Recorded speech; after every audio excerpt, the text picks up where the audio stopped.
आजच्या वारीच्या निमित्तानं तुम्ही सगळेजण मंचावरचे असतील सगळे आले, त्यांचा आभार व्यक्त करताना जाताना एकच सांगेल की अलीकडच्या काळात मानण्याचा पण भाग आहे, काही आस्तिकी आहे, काही नास्तिकी आहेत. काही लोकांनी या वारीवरही टीका केली होती. मी त्यांना कधीही वाईट सांगणार नाही, पण पांडुरंगा त्या लोकांना चांगलं आयुष्य जगू दे.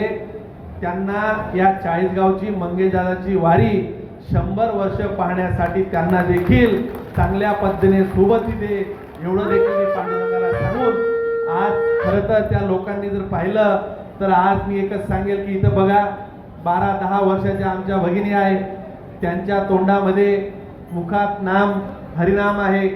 पांडुरंगाची सेवा करणाऱ्या या आमच्या भगिनी आहेत. मला भूषणदादा मागे आमच्या काही भगिनी आल्यात, त्या ताईंनी सांगितलं की आम्ही वारकरी संस्था चालवतो, मुक्ताई संस्थांच्या माध्यमातून. आणि मी त्यावेळेस ठरवलं, काम चालू केलं का चालू करायचं बाकी आहे.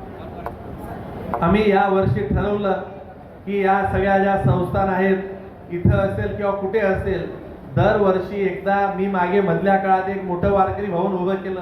तुम्ही कोणी पाहिलं का? खडकीला एक वारकरी भवन उभं केलं.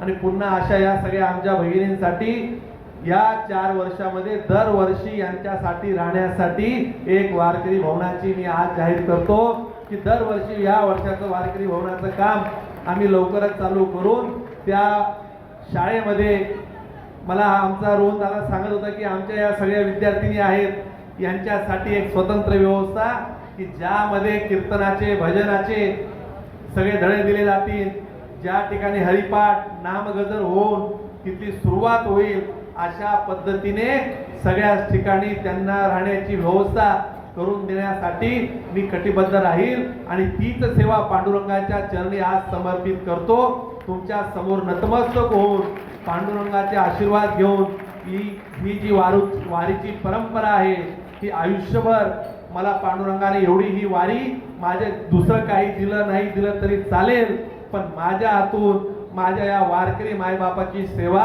आयुष्यभर पांडुरंगाने घडून घ्यावी, एवढंच मी पांडुरंगाला साकडं घालेल, एवढीच माझी मागणी मागेल. एवढं बोलून मी थांबतो.